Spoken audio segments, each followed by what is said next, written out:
Open the podcast bay doors, Hal.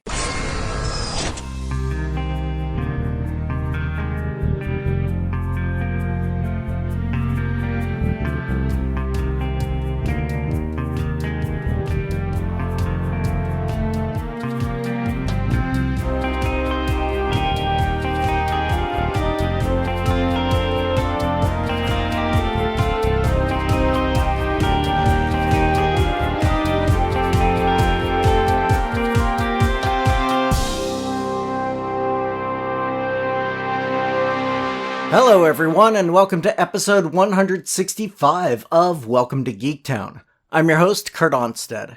We're continuing our deep dive on season 2 of Loki, so another quick intro into this extra long episode. My guest who joined me for season 1 was able to return, and in case you've forgotten her or missed out on those episodes entirely, we'll let Anne reintroduce herself. Hi, my name is Anne. I am a geek from way back. I consider my starting point probably with He-Man and She-Ra, and then Star Trek, and then Star Wars, and then it was all over. I have studied both film and fashion and history and literature in my existence. That just sounds weird. Anyway, so this is my kind of thing, let me tell you. And you have a brief history with reading comic books, as I recall. Yes. But not like a deep obsession. No, as tragically. some of us have. Yeah, I was big into X-Men back in the 90s, early to mid, and then I went off to college and ran out of both time and money for such things. I pick up stuff every once in a while, but it's usually short runs of indie stuff. Makes sense. Yeah. Miniseries and other planned endings so that you aren't trapped in a ongoing series hell. Well, and it also is the contained story is one thing, but also not having to know 20 jillion years worth of backstory. Mm-hmm. Yeah. Although I think the big two are pretty good at making their story arcs very self-contained. Hi, Londo. Londo has joined the party. Londo is the unofficial mascot of both Welcome to Geektown and Gothamites. I'm pretty sure Londo would prefer the title of associate producer. Well, I guess we should probably get into the actual show that we're here to discuss. Out of curiosity, did you get a chance to listen to episode 1 of my deep dive? Half of it. I didn't have enough errands to run yesterday, apparently. Okay. No, totally makes sense. Yeah. Is there anything about episode 1 that you wanted to make sure we discussed or, that wasn't missed? There is one thing in particular, and there's one thing that's a sidebar that I'm actually going to save for later, but I'm going to go ahead and tell you this now. Okay. I'm going to talk about the mosaics at some point. Oh, okay. But not yet, because I need to relook up some stuff. The big thing I think I want to point out is the relationship between General Dox and X5. Because we did mention it briefly. Yeah. There was that weird interaction between them where it felt very familial. It did. I wrote down maternal. Yes. It was somewhat of a maternal thing, and it was a photograph in the end credits. So during the end credit sequence, there is one frame that is photographs, still shots that are essentially relevant to the episode because it's a different one in episode 2. And that was Dox giving X5 the headbutt of affection. Okay. I missed that. I wasn't paying as close attention to the end credits as I possibly should have, because I missed that. Oh. So good catch. Oh, the end credits are so beautiful, but and I don't think they're as repetitive as you think they are. Okay. Especially, I think we need to pay attention to those file photographs that show up towards the end. All right. I think those are going to be highlighters. I will make note of that. Thank you. Yeah. Wild guess on my part. But I think also we're going to have a theme of cracks because there is very specifically a crack in the floor of the TVA, which lets Loki know he's in the present again. There's the crack in the suit before Mobius goes out to MacGuffin the MacGuffin. And there is the crack in the Kong statue when the hover truck crashes into it. The delivery truck, yes. Yeah. The Fifth Element reference. Yes. Yeah, we definitely noted that one. Yeah. Okay. Yeah. Something to keep an eye out for. I didn't notice any particular cracks in this episode. Did you? So I might be onto crazy cuckoo banana stuff. I might be conspiracy theorying here, and that's really fun in this series. Oh, definitely. Yeah. We are going to theory craft all over the place, I'm sure. I have also figured out why Owen Wilson is so perfect in this series. It's because, while it isn't one, this series is so very well styled, it looks like a Wes Anderson movie. Yeah. This is Wes Anderson's dystopia. I can totally see that. See where I'm getting this, right? Yeah. Anyway. Yeah. The production design on this, I mentioned it in season 1, I mentioned it last episode. It's just gorgeous. I need to go do a little research, but there's going to be a long production discussion at some point because it is so beautiful. And they not only went from last season so far, they've expanded well on last season. Mm-hmm.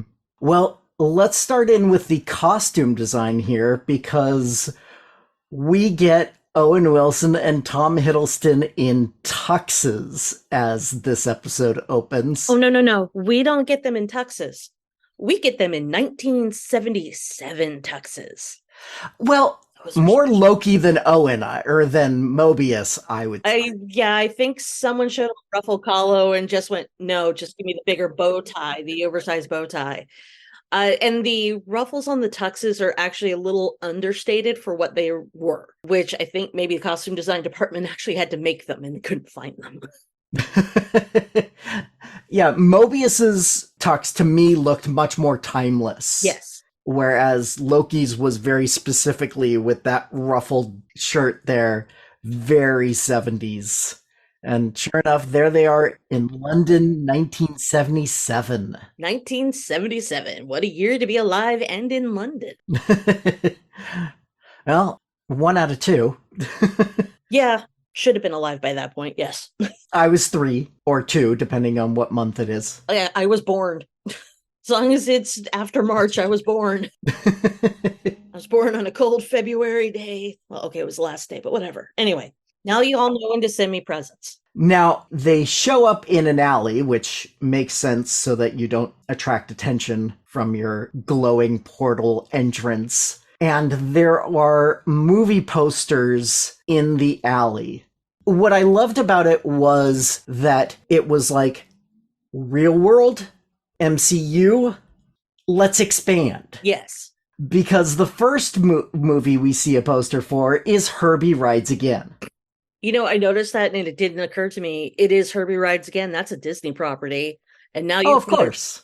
And now you brought it into the MCU, which in a lot of ways makes perfect sense. Oh, yeah. There is definite cross promotion that is done all over the place. I watched the Haunted Mansion movie, the newest one, and the kid is playing with a Black Panther and a Namor and pulls out Marvel Monopoly. That's not just cross promotion. That's Disney not having to pay for product placement. Oh, exactly. That's smart.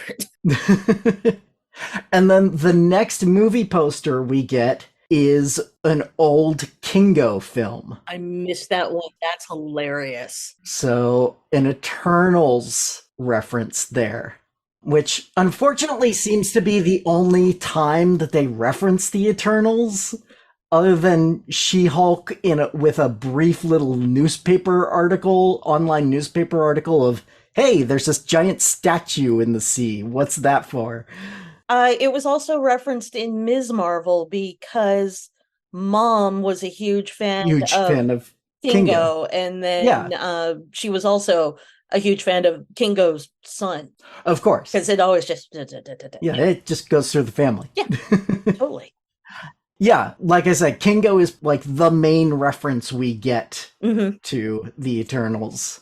And then the third poster, did you? I missed it. What was it? Okay, the third poster was for Phone Ranger. Phone Ranger is a Marvel Comics character who has literally had 3 appearances since his first appearance in Marvel Age Annual #1 in July 1985. So this was a little package wrapped up nice and neat and given to guys like you who know all this stuff, who have this mass encyclopedia, and there's some deep Marvel nerd who's just like, I'm gonna put that in because nobody will ever believe it. Yeah. Yeah, that's pretty much exactly who it's for. Happy holidays for you. Thank you. Would you like to hear a little bit about Phone Ranger? Sure. Phone Ranger's real name is A.G. Bell. Really? Now, we don't know for sure that it's Alexander Graham, but but he at least shares the same initials. And he was a telephone repairman who was sent to fix a phone that, unknown to anyone, was actually acting as a prison for a small race of aliens known as the Celtas. Yep. That's a comic book right there. Bell found the Celta's technology in the device, and replicating it in his home, Bell found it could be used to tap into any communications technology, and decided to use it to fight crime as the Phone Ranger. And let me just send you a little link so you can see the glory of this costume. No, I have to look at it now too, don't I? Because I have to see the glory that is this costume. Oh. Oh,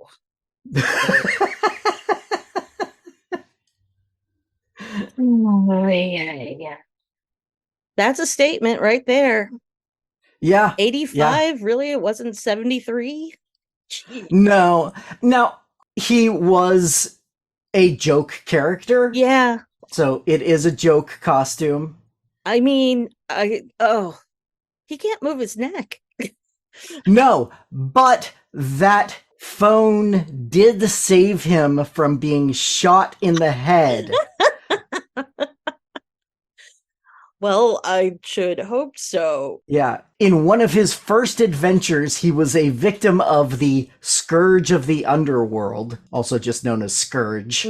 But miraculously, the headgear deflected the bullet and saved his life. Anyways, those are the little Easter eggs that we had as Loki and Mobius discuss the fact that they have tracked X5's Tempad here. They're hoping to find Sylvie here, but Loki immediately says, no, if she were here, I would feel it, basically. Mm-hmm. Although, what he says is that it's not a war zone, it's not an apocalypse, it's not her style. We learn later, this is exactly her style now.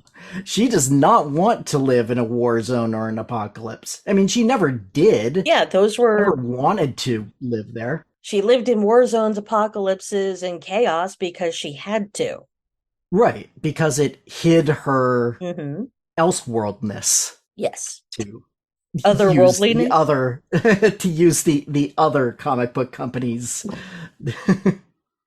So, anyways, they are at the movie premiere for Zaniac. That's a good name. Really. It's a wonderful name. Once again, pulling from obscure Marvel history. Kind of figured. And the way they did this was great because Zaniac is this demonic entity that got sent to Earth sometime in the late 19th century. And of course, showing up in the late 19th century was responsible for the Jack the Ripper murders. but then showed up again in the modern era and possessed actor Brad Wolfe while he was filming a slasher movie at the University of Chicago. Nice. Wolfe was dressed as the film's villain, the Zaniac, when he was caught in a nuclear explosion caused by a pyrotechnics mishap that ignited residual radiation. Yeah, this is the reason that JPL exists. Because the Caltech kids were playing with rocket fuel in their dorm rooms, and the Caltech authorities said, "Go to the Arroyo where you can't burn down anything." Right. And then there was a shed, and then there was a fleet of buildings, and now we have JPL. Igniting radiation in the air, and oh god. Yes, the blast gave Wolfe superhuman strength and the ability to create knives out of pure energy, but he was driven insane by the entity and began to act out the film's script and kidnapped a woman who coincidentally was friends with Dr. Donald Blake, aka Thor. Thor rescued her, and before Wolfe could act out the film's climax, which is the mass murder of a women's shelter, Thor was able to knock him out and subdue him. Wow. That's a lot. And I actually very much like that this stays in the Thor section of the universe.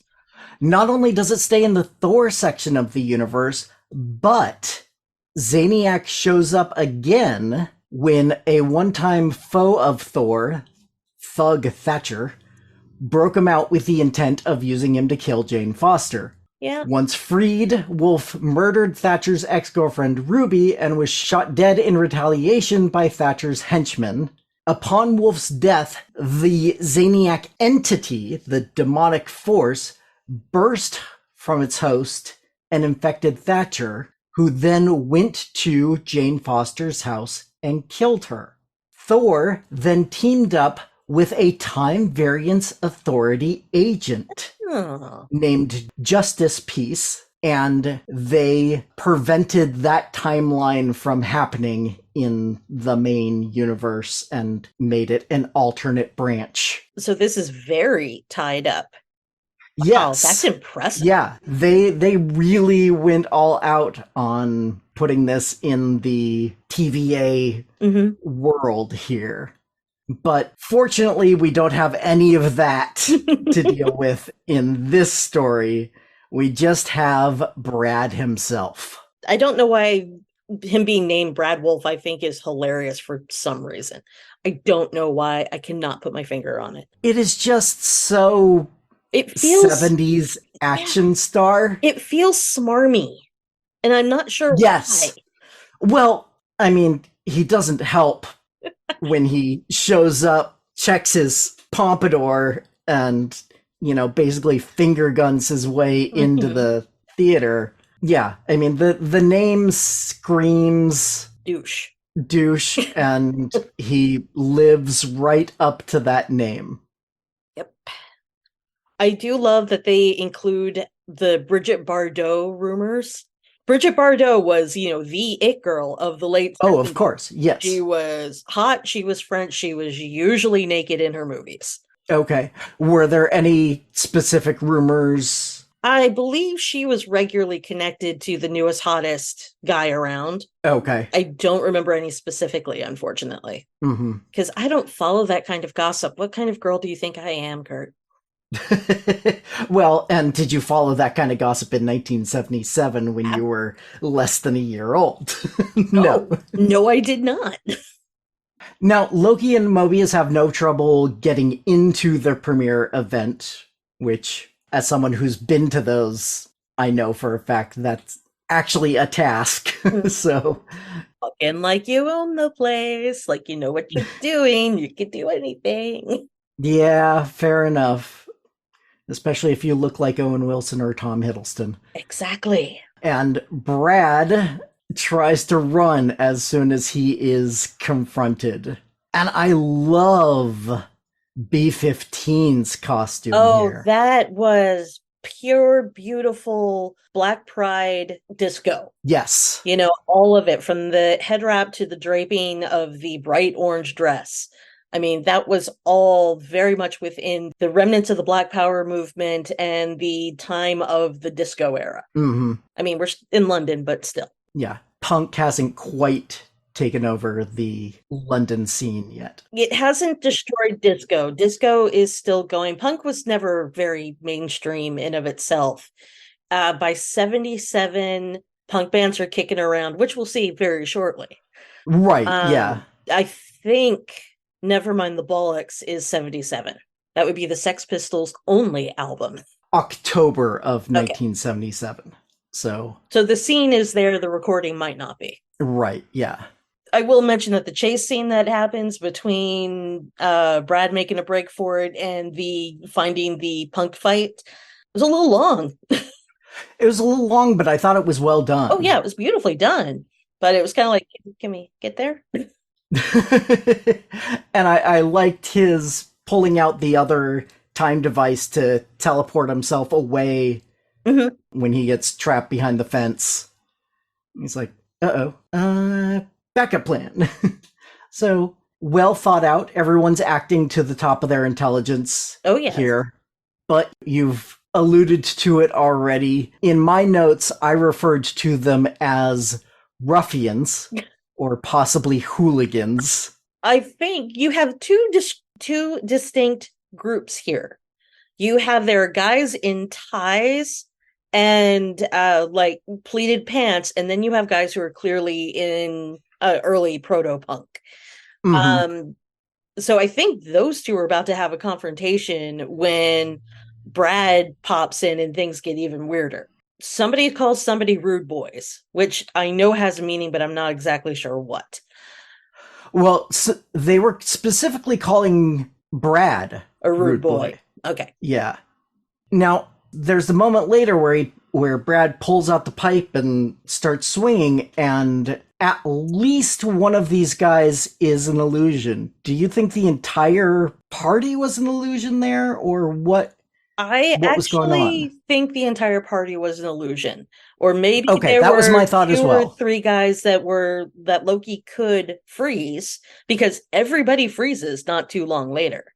Yes. Yeah, I think might have been enough actual inspiration for him to freeze, but he created the punk army that went after Brad. Yeah, and then Loki uses his famous duplication casting powers in order to trap Brad. I do love the shadows that grow in there, that not only is it just Loki, but it includes the big Loki helmet. The big horns. The big horn helmet. Yes. Followed by Mobius showing up and talking to the wrong Loki. Yes. Nice. That was another detail that I enjoyed quite a bit. He was like, you've got to be this one. Yep. No, that one. And the very useful device of this fight is a very full display of Loki's power. I was watching this with my husband, who did at one point say, wait, can he do that? I don't remember him doing that. I'm not going to get into the debate because he can do that. All right, let's just go with it. I believe it was the telekinesis. Let's just assume that is correct, but it establishes all of Loki's powers at this point. It's a refresher course. Yeah. I feel like he's done it in the past. At the very least, you could explain it away by saying the Loki that Brad is looking at is a duplicate, and the actual Loki is invisibly just kidding it away. So it's possible that it's not actual telekinesis. Distinctly possible. It's close enough, and it's well within the realm of magical powers that Loki could have at his disposal. Right. Loki also says within this fight, it is not a fair fight. Oh, of course it's not. It's a human being versus a demigod. That is to remind us that we are dealing with a demigod.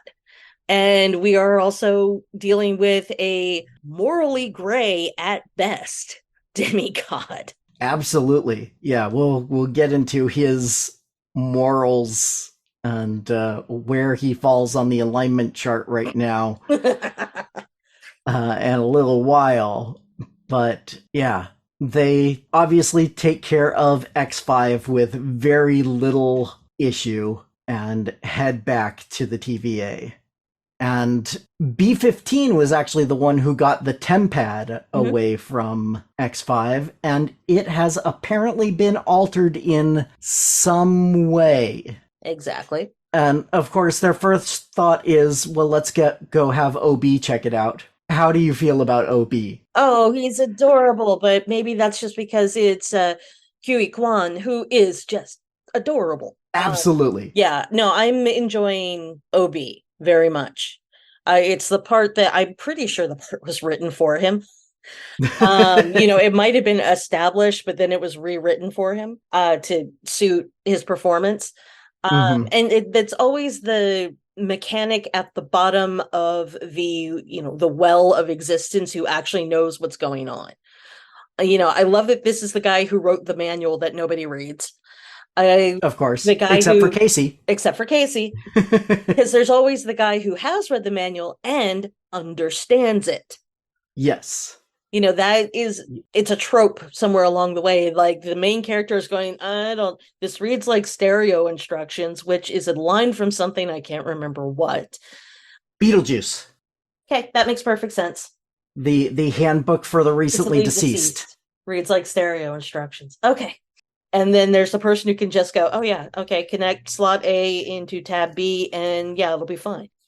Yeah, and I love how Obi is just like, sure, I can do this for you. Mm-hmm. Now, should I be doing this or working on the destruction of time? Yeah. Which is more important right now? The prioritization is, good. In another actor's hands, it would have been deep sarcasm. Exactly. Yeah. But because of what actor it is, it's kind of sweet. And you're like, oh, yeah, of course. I'm sorry. Bye. Let me get back to work. You do what you need to do. Yeah. Please save us from all of time and space being destroyed. We'll take care of this little mystery on our own. And incidentally, citizens of Geektown, if you have not seen Everything Everywhere All at Once, do that. Highly recommend. Yes. Agreed. Moving on in the plot here, they leave OB and start working on the TemPad themselves.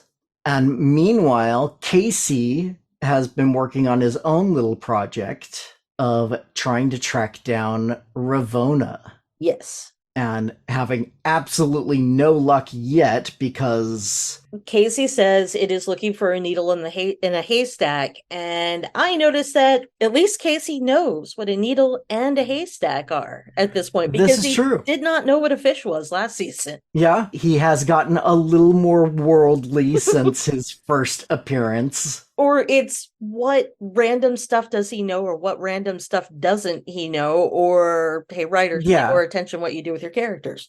Just saying. Yeah. I mean, needle in a haystack is a common idiom. Very common idiom. Gut you like a fish is less common, especially in a world where you're not threatened on a daily basis.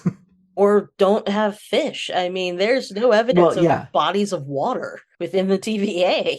I would hope that there is water, at least somewhere, rather than just, I've forgotten the name of the soda that they drank. Shasta? That sounds about right. And some sort of brown liquor that Ravonna and Mobius had at sometime in season 1, or maybe more than once. It was rings. Yes. It seemed to be some sort of alcoholic drink, whiskey, rum, whatever. And here's where we discover, because Casey, while he hasn't found Renslayer's TemPad, he was able to track down the last message sent to Renslayer. Mm-hmm. So, we've gotten these mentions of Miss Minutes in the previous episode, and Loki told Mobius that Miss Minutes was working with He Who Remains, and now we know that Miss Minutes was also sending messages to Ravonna. Mm-hmm. And Loki finally puts two and two together and says, oh yeah, by the way, in the past, there was a whole conversation between Ravonna and He Who Remains with them working together. A creepy conversation, if you ask me. There was a certain tone to that conversation that was like, ooh, oh, honey. Yeah, no, you definitely knew who was in charge in that relationship. Oh, yeah. Well, and now we get to theorize as to what is with Miss Minutes, who we know is working with Ravonna and He Who Remains.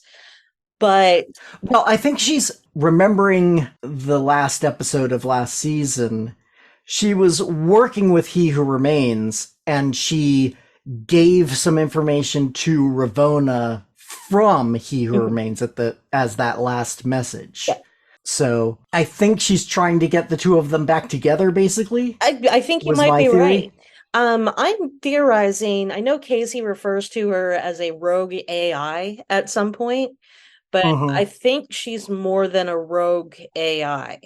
I feel like she might be a fraction of He Who Remains, like a separate piece that he put to keep an eye on the TVA and to guide the TVA. Okay. Obviously, a spy of sorts. Yeah, no, that would make sense. Because, like we had in the first episode, we had the past where He Who Remains was obviously publicly in charge. And we didn't see any sign of Miss Minutes in that time period necessarily. So whenever he rebooted it and came up with the timekeepers illusion, he could have said, oh, and here's Miss Minutes. She's she's here to help you out. Yep. She's here to guide you, keep you on track. We can also note that in the end credits, Miss Minutes, when she is featured, she gets progressively angrier, essentially. I think I used a better word. Forceful is also what I have written down here. Miss Minutes seems to be exerting more power within the end credits. So we know that she's not on our side anymore. Right. Anyways, let's get to the interrogation room, shall we? I love how Mobius's first thought is, now don't let him get under your skin, Loki. And then whose skin does he get under? Immediately gets under Mobius's skin. I mean, the entire point is Brad demonstrating how good he is at getting under everybody's skin. Oh, yeah, because he starts with trying to get under Loki's skin and is pretty good at it, although Loki's keeping it under control for the most part. He definitely comes in as like, oh, you want me to be a villain? Well, I can do that if you'd like. But that doesn't work against Brad. And so Mobius tries to play good cop, but Brad doesn't buy that either. And Mobius is the one who loses control in this scene. Who snaps first. I like that Loki leans in to the villainy accusations because he just keeps stepping into Brad's space, and the thumps of his footsteps get louder and more intense as he gets closer to Brad. That's a nice little detail that I did not catch. So, yeah, Mobius ends up hitting Brad, or X5, or whatever we want to call him at this point. When he's got the poofy hair, I want to call him Brad. Fair enough. Yeah. And Brad is apparently his real name. Yeah. Although I have a big question, which is X5 and all the other TVA employees are variants. Correct. That implies that there is a Brad who is on the sacred timeline, whose life is continuing, right? Right. If X5 became Brad, what happened to the one who was already on the sacred timeline? Yeah. Headline London, Brad Wolf disappears at premiere and is never seen again. Yeah. Or is he found in his basement days later saying, My evil twin locked me up. Or his body's discovered later, but like in a Well, place that's yeah. completely illogical. X5 would have taken over. Well, X5 could have taken over anywhere, and then that corpse could be somewhere in the United States while Brad Wolfe was last seen in London. True. There are many options there, and I wonder if that's one of those questions that's just going to remain unanswered and I'm never gonna find out, or if it's something that they will touch on at some point or another, of if you try to resume your place on the sacred timeline, what happens to the original? Right. Or maybe they melded into one Mega Brad. Mega douche, maybe, but Hear it. but that question is definitely not getting answered in this episode. Nope. Instead, Loki checks in on Mobius after the slap, and they end up in the key lime pie room. Okay, do you know what an automat is? I'm somewhat familiar with an automat. Okay. But my thought was always that there were different items Yes. in different shelves. Yes. All I saw was key lime pie in every single slot. Well, and I'm not even going to go so far as to call that key lime pie. That was more of a lime jello pie because the green was so intense. If a regular key lime pie, like a proper one, is a slightly tinted green cheesecake, essentially. It's far less intensely neon green. But the fact that it is all that lime green pie is both weird and beautiful, because the design of that set is gorgeous. And yes, absolutely. Actual automat, of which there were like 5. Seriously, it only existed in New York City and Philadelphia because they started in Philadelphia. Never expanded any further than that, though they existed from like the 1920s until I think the early 90s is when the company folded finally. Incidentally, there is a documentary about them that Mel Brooks is half of. Interesting. Yeah, he's one of the big producers of it, and is a big interviewee of it because apparently it was very influential to his youth. I recommend it. I don't remember what it was on. I'd like to say it was HBO Max, but I'm not positive. But if you can dig it up, do. It's kind of this little interesting slice of Americana. I mean, as we've talked about before, these are technologies that existed but did not stick around or expand far. And yeah, you went into the automat. You needed nickels in the beginning. So there was a lady who gave you nickels, changed you nickels. And a cup of coffee cost a nickel. And then each individual little window, some of them were nickels, some of them were a bit more, but you fed your money, the door opened up, and you got your slice of pie, or I think the chicken pot pies were kind of famous from them too. And the coffee apparently was very famous. Interesting. I know important things. But the use of the automat is amazing in this case, especially given the art direction between the neon green of the lime pie and the fact that every single window is that lime pie. As I said, why Owen Wilson fits so comfortably in this world is because it looks like a Wes Anderson movie.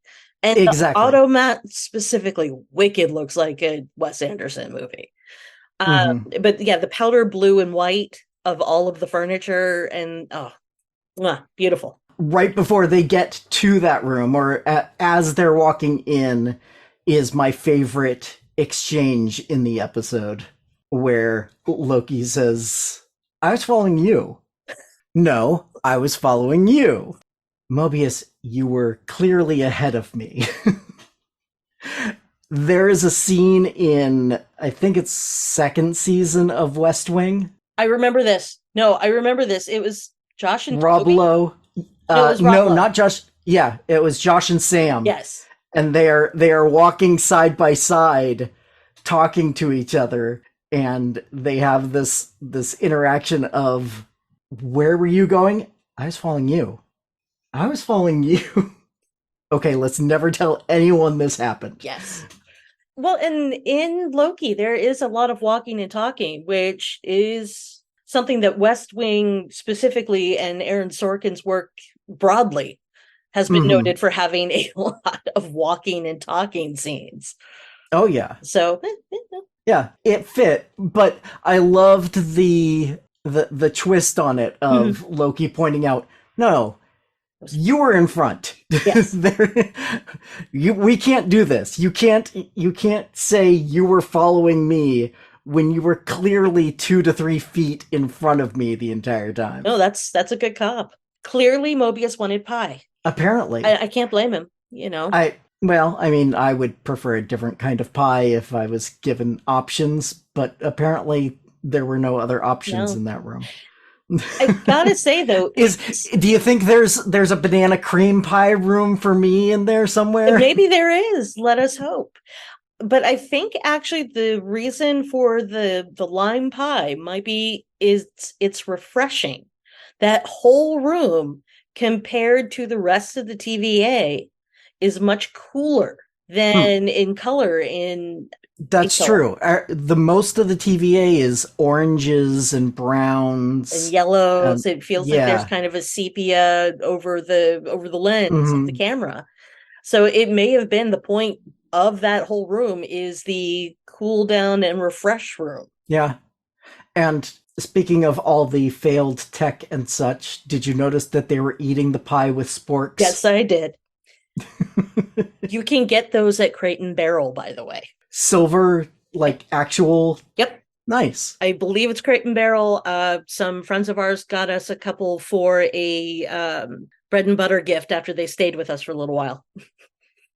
So we have fancy metal sporks. They do exist. But yeah, the sporks were a really nice touch. And incidentally, if you watch the scene very carefully, they're doing a very, this is how they make movies thing, where Loki never actually eats anything. He just plays with the whipped cream. Occasionally, Mobius does actually take a bite, but it's continuity on the pie. They don't want to mess with the continuity. Yeah. Well, and the other reason for that is that there will be, a dozen takes of a scene. And if you are eating in take 1, you have to be eating in take 12. Yes. And you can easily make yourself sick by having to eat over and over. In addition to the playing with the food tactic, there will also be in certain movies or TV shows or whatever, when somebody has to actually take a bite and chew on it, when you hit cut, they will immediately spit it out into a bucket. And so, I did notice as well that Loki was not actually having any pie. I think he might have had a little bit of whipped cream at some point. He actually might have consumed a little bit of whipped cream, but that's not terrible. Having a dozen spoonfuls of, tiny spoonfuls of Ready Whip is not quite so bad as... Yeah, that's not nearly as sickness-inducing as eating steak for... Well, and there's a solid chance none of those pies were edible. Like you said, Mobius was definitely eating his pie. True. That's true. But he could have just been eating the whipped cream. All right, anyway. Anyway, yeah. Either that or Owen Wilson was just like, plastic looks great today. And for those of you who... If Loki Season 2 is your introduction to the Marvel Cinematic Universe, Loki gives a nice recap of the third act of Avengers here. He does, doesn't he? Hey, remember that time when I was so angry at my father and my brother that I used an alien army to take New York City hostage? Then I tried to use the Mind Stone on Tony Stark, and it didn't work, and so I threw him out of a building? Yeah, that wasn't tactical either. That was the most random callback to Loki's past adventures. I mean, granted, for this Loki, that was... not long ago. A month ago at most.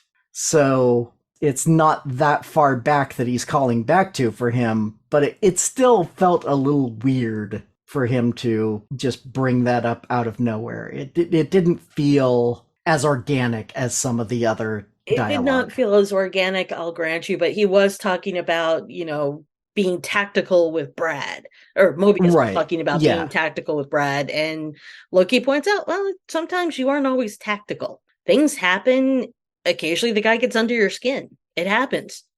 And when Yeah. my dad and brother got under my skin, I held a city hostage and threw Iron Man off a building. So, Like you do. like you do. They've kind of hinted at this a little bit, but I really like the conversation here where they spell it out that Mobius doesn't want to see what his life was like on the sacred timeline. Yeah. And Loki's like, oh yeah, no, that makes sense. You might see something bad. And Mobius is like, no, bad I could handle. That'd be great. If I see that, my other life was bad, perfect. Dodge that. It's if I see, yeah, exactly. If I see my life was great, that's the torture. Yep. It reminded me of B-15 in the last season when Sylvie showed her other life, her original life. And, she broke down in tears saying, I looked happy. Well, in B-15's damage so far in season 2, she is angry at the TVA for costing her that life. Not just for costing her that life, but costing everybody. Yeah, she is so anti-pruning. Right. Which I completely agree with. You are literally taking another universe out of existence. Yep. That is genocide on a unimaginable level. Exactly. So it completely makes sense, but it is her obsession. Yes. Now. And we don't get back to her yet.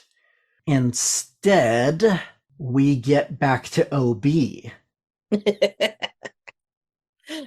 Now, was it just me, or was the device that he was bringing into the Loom Chamber, didn't that look like exactly like the temporal aura extractor that he had built? Yes. For getting Loki out? Yes. I thought it was weird that they were basically identical items. Well, what did he identify that item as, the second one? He never said. Okay, so it may be that they just need a temporal aura extractor for the next phase of whatever is happening in the mechanics room. Yeah, I mean, he said that he wanted to retrofit the temporal loom to handle more branches. Right. That seems very different from pulling a single temporal aura out of the raw time or timeline or whatever it was. I would think it would be a different sort of device. Yeah. But, you work with the props you got. Or there's some component in there, some part of that programming that can pick out temporal auras and therefore can also help to blend them correctly. I don't know. They haven't explained the exact mechanics of the temporal loom. Surprise. I can't believe that they haven't given us an entire lecture on how time works in the Marvel Cinematic Universe. I don't think they want to hear the bi-coastal screams from Caltech and MIT.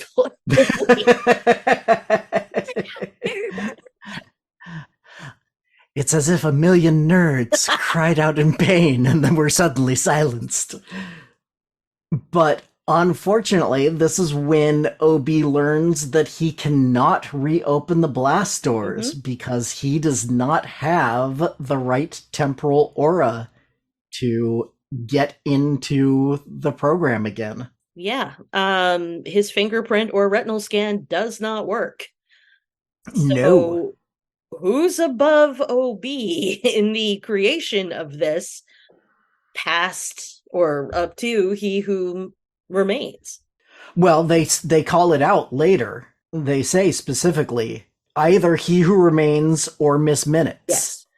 You need one of those two in order to get this working again, which I guess is going to explain why the TVA in the future is under evacuation. Yes. So, yeah, that's OB's oh shit moment.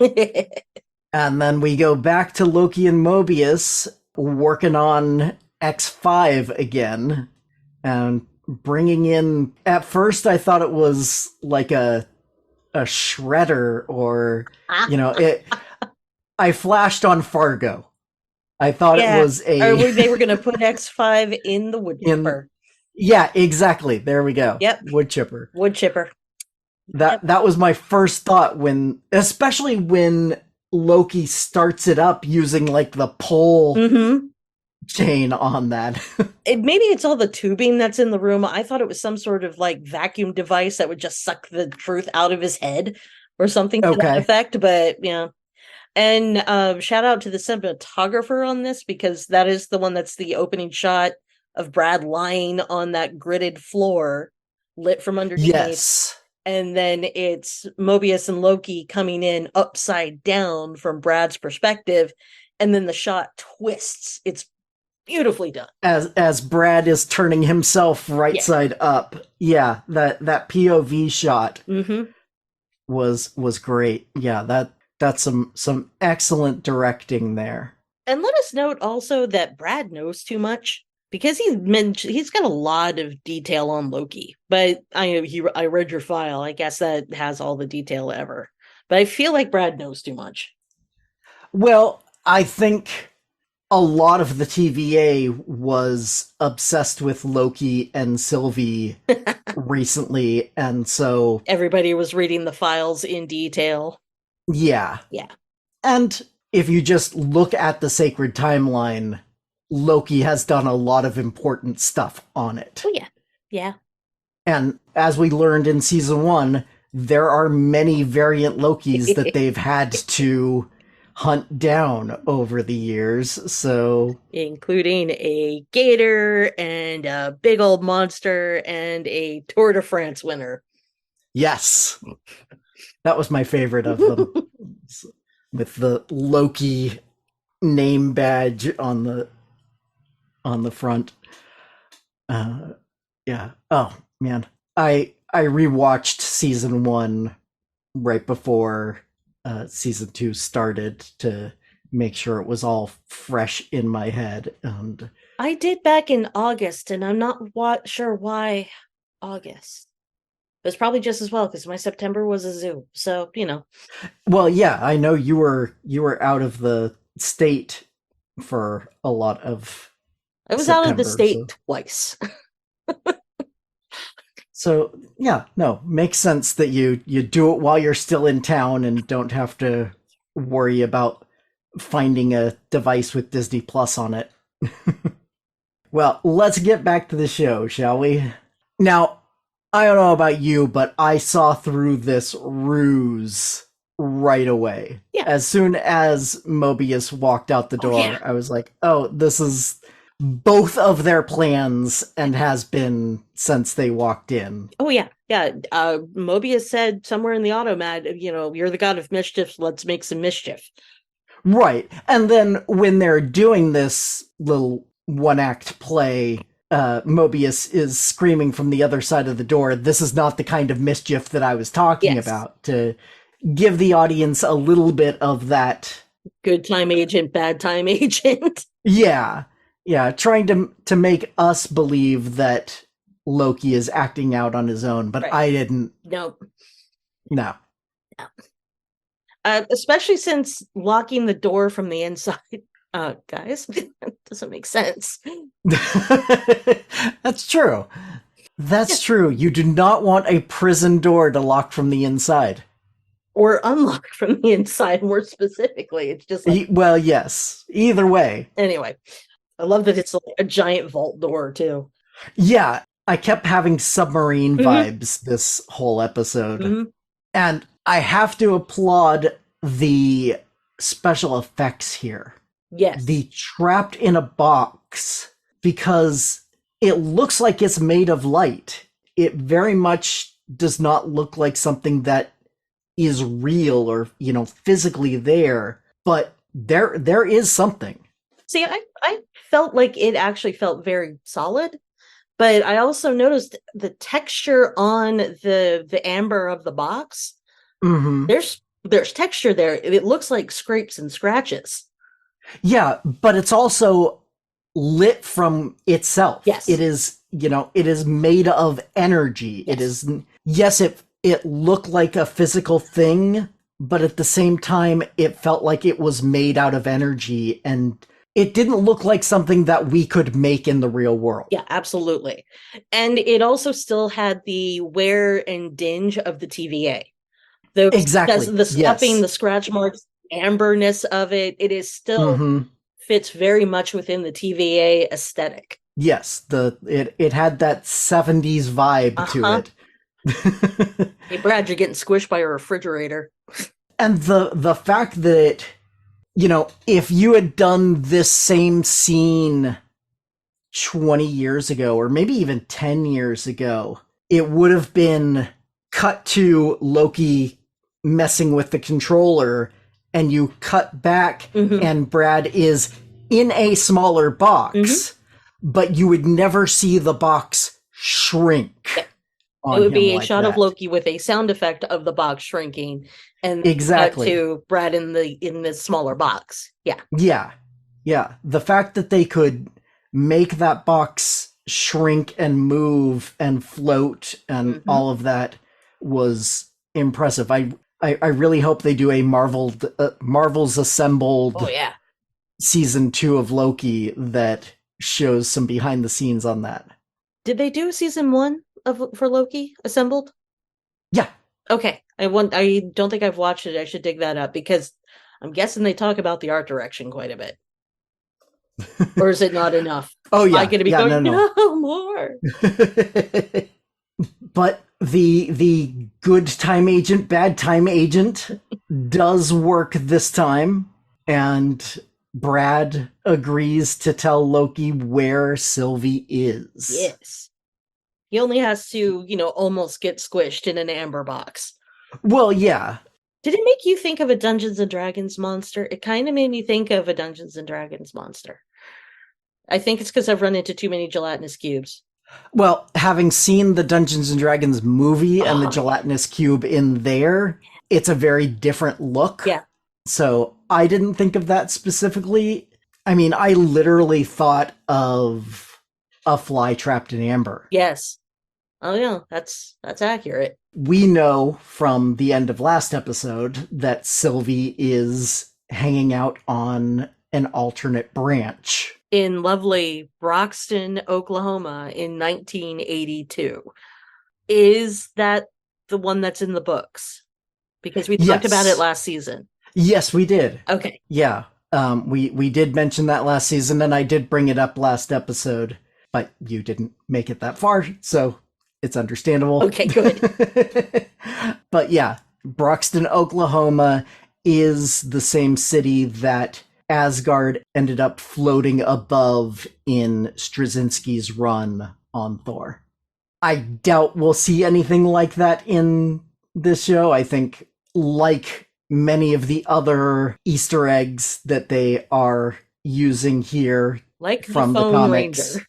Like the Phone Ranger, like Zaniac. Yeah. These are all just little shout outs to the comic book fans, but don't actually mean anything specific to those characters or story runs or anything like that. I am not gonna try to look at these and be like, that means that they're gonna do this. No. Marvel, I know better by now. Yeah. Marvel has well established itself of handing fans little tidbits of, you're an extra special boy because you know what this means. And not making it plot.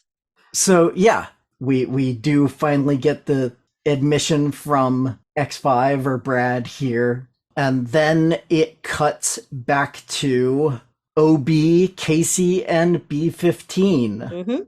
And we see the hero worship that Casey has for So Ouroboros here.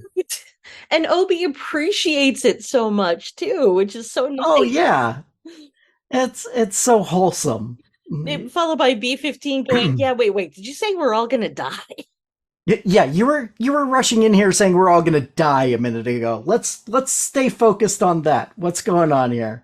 Yeah, and here's where he says either he who remains or Miss Minutes are the only ones who can open the containment doors so that I can get out there and fix the loom. Yeah. That's bad. Yeah, that's bad. Now, I've seen from the trailers that Miss Minutes does show up again. Good. And we got in the very end credit scene of Quantumania an alternate He Who Remains in the form of Victor Timely. So they have outs. Yes. But how they get one of them to show up and open the blast doors for them is probably going to be the next 2 or 3 episodes. Makes sense. In the meantime, back to Broxton. And here's a sentence I never thought I'd say. Sylvie is happily working at McDonald's. A weird sentence in general, but you can understand it, stability, routine, very clear on what she needs to do. Now, from a personal standpoint, were you getting flashbacks to your childhood? Oh, absolutely. Yeah. Absolutely. It's a really nice McDonald's from my youth. We didn't have plants in my McDonald's. I remember various McDonald's, and there are definitely levels. Yes.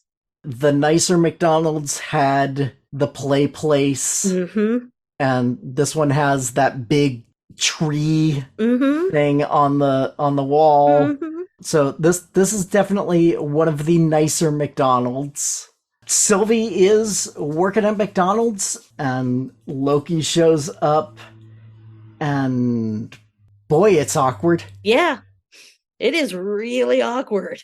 It is. I have 1,000 questions to ask you and no idea where to start. And oh, your pretty face that kicked me through a door. And then, oh, wait. Yeah. Yeah, there's a lot of baggage there. Yeah.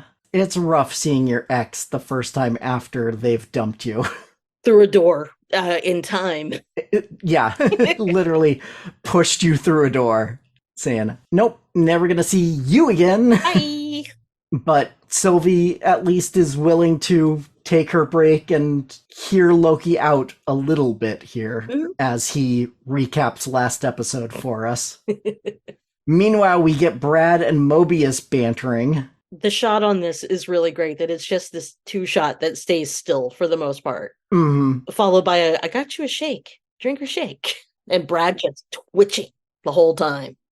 Which really made me want a McDonald's shake, because that's like the only food at McDonald's that I actually like.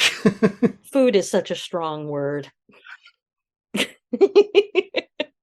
is the only consumable good at McDonald's that I will actively choose to eat. And Mobius starts to realize Brad wants to get out of here. Specifically out of this timeline. He does not want to be here. He's been saying, get me back to the sacred timeline, get me back to the sacred timeline. Now he's just like, get me out of here. At this point, take me back to the TVA. That's fine. Just don't want to be on a branch. And yeah, turns out Dox is going to bomb all of the branches.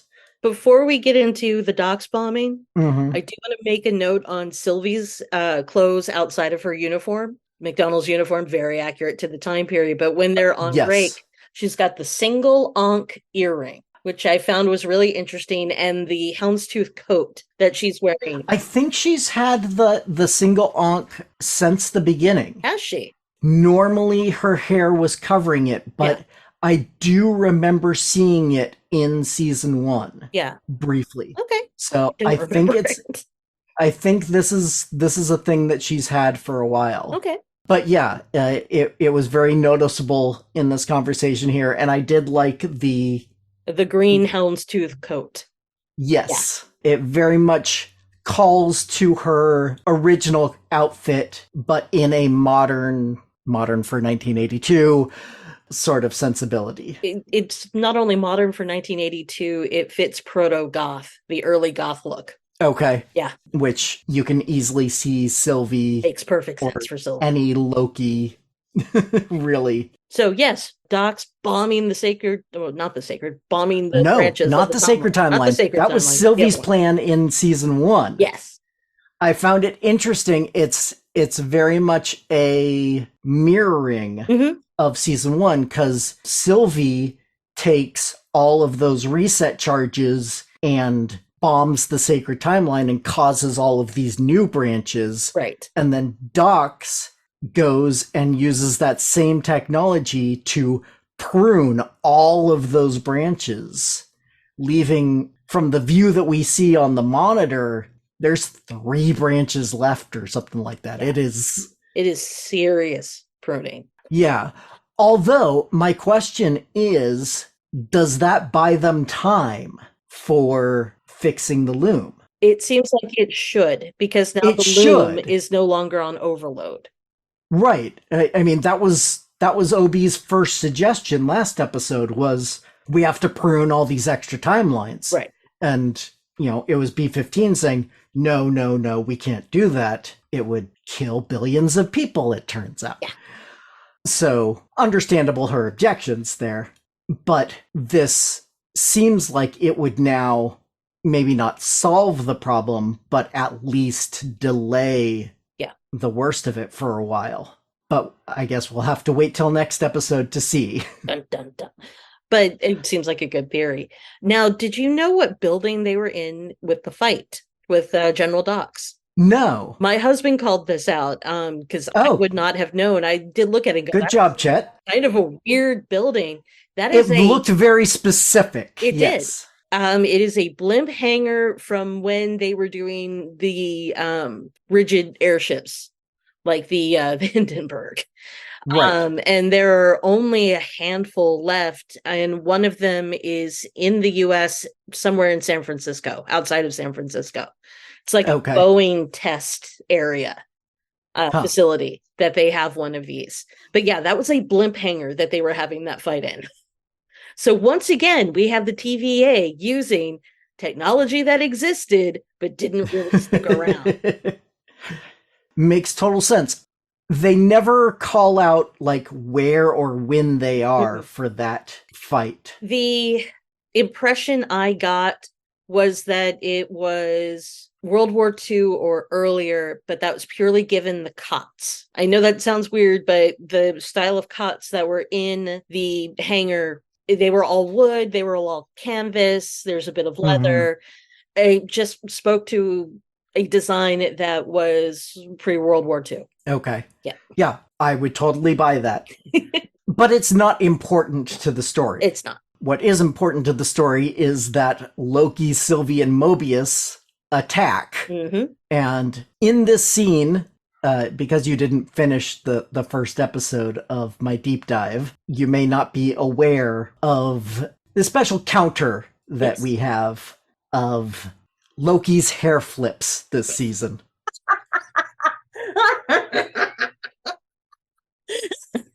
How far are we on the count of Loki's hair flips? With this episode, we reach hair flip number 6. Okay. He only has 1 this episode. Last episode, he had 5. Wow. And this episode, he just barely gets 1 during the attack. So I did want to call out, add another to the counter there, as we have hair flip number 6, while he is defeating Dox and her men pretty handily. Yeah. That took no time at all, but unfortunately, the damage was pretty much already done. Yeah. And I think that was one of the reasons it didn't take that long, is that they'd done their job. So. Yeah. I mean, one has to assume that there are more branches than what we see on the screen. Right. Obviously, that's a representation of a fraction. But yeah, they have pruned many, many timelines. The way that they showed the dying timelines was very effective. Because they Yeah, didn't the just little blip out, they faded, they fell away, they shrank back. there were That, little bomb yeah, sign. It felt very Space Invader, or not Space Invaders, Missile Command. it felt very Missile Command, but it was Missile Command with pathos, Yes. which is Oh, kind of weird. obviously. Yeah, Once they because got back into the TVA, everything goes still. yeah, E15 gives us the exposition to make sure we're clear. All those lives, all those timelines. that is billions and billions of people who have been wiped out of existence.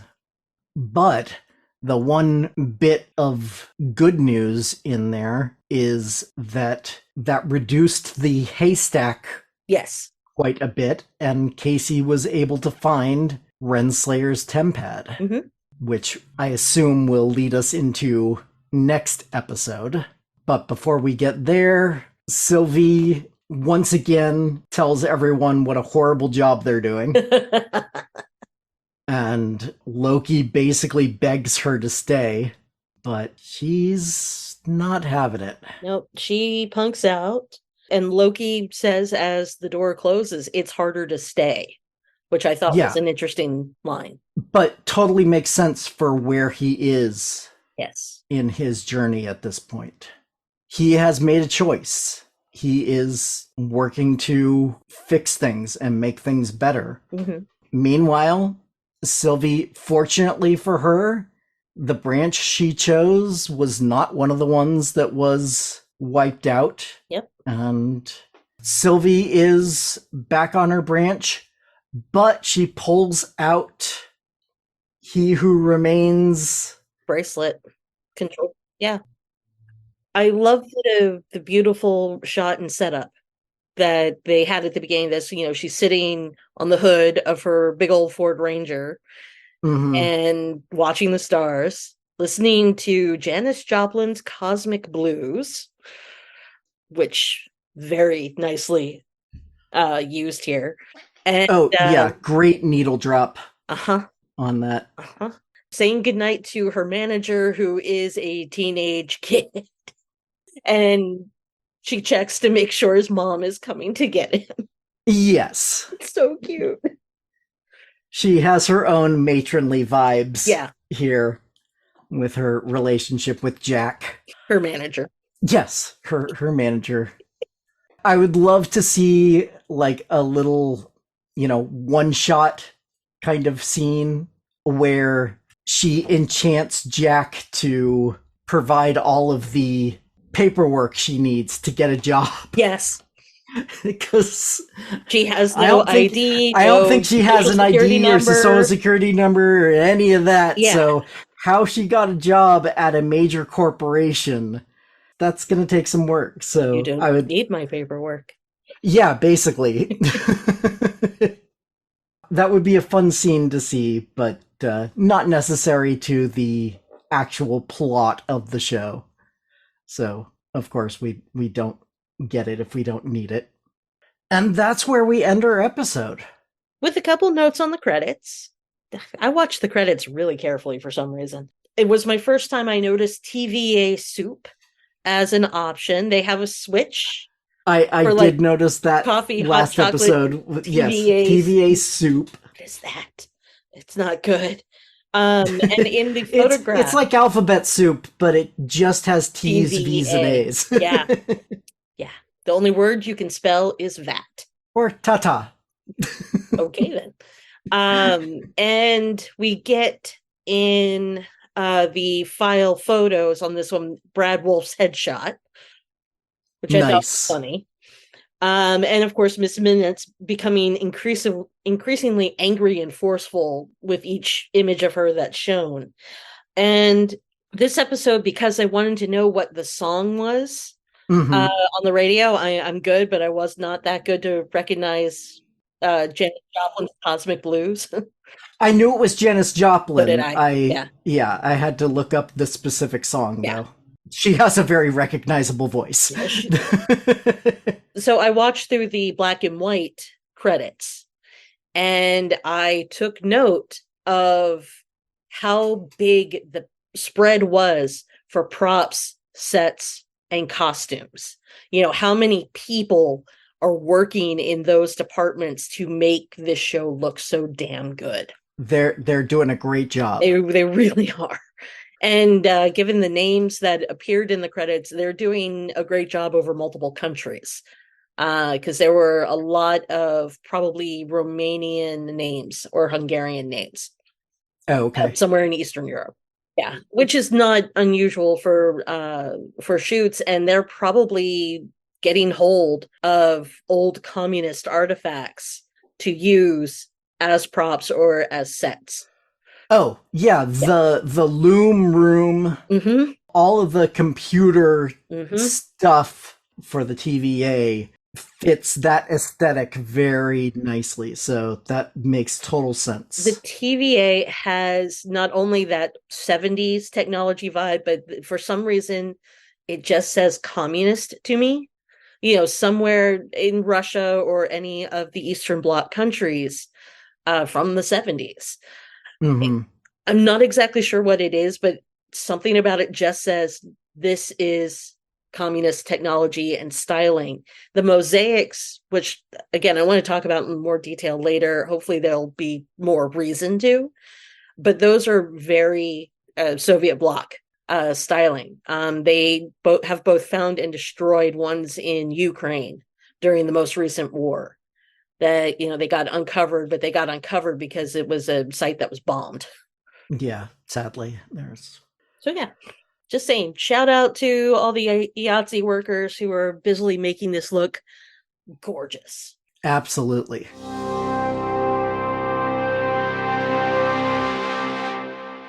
On that note, we wrap things up. Thank you again to Anne for joining me to discuss episode 2 of Loki. Don't forget that if you have any of your own thoughts on the show you'd like to share, or you have questions you'd like answered in a future scripted episode, please send those via email to welcome2geektown, all spelled out, @gmail.com. Or you can go to the website, welcome to, the number 2 in this case, geektown.com, and click the Submit a Question link if you prefer to remain anonymous. Other contact options include facebook.com/welcome-to-geektown, Twitter @geektownpodcast, Mastodon @welcome-to-geektown, @mastodon.social, or Blue Sky @welcome-to-geektown.bluesky.social.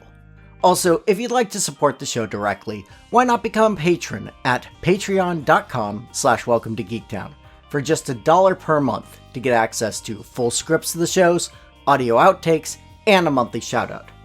You can also help the show grow by subscribing and giving a 5-star review over on Apple Podcasts to join the Geektown City Council, which helps other people find the show so we can all tell them, Welcome to Geektown, population, us. Welcome to Geektown is written, narrated, edited, and produced by me, Kurt Onstead. Theme music is by Aaron Levitz, logo art by Archie Santana. All other sound clips are the copyrighted material, their respective owners, and no infringement is intended, falling under fair use.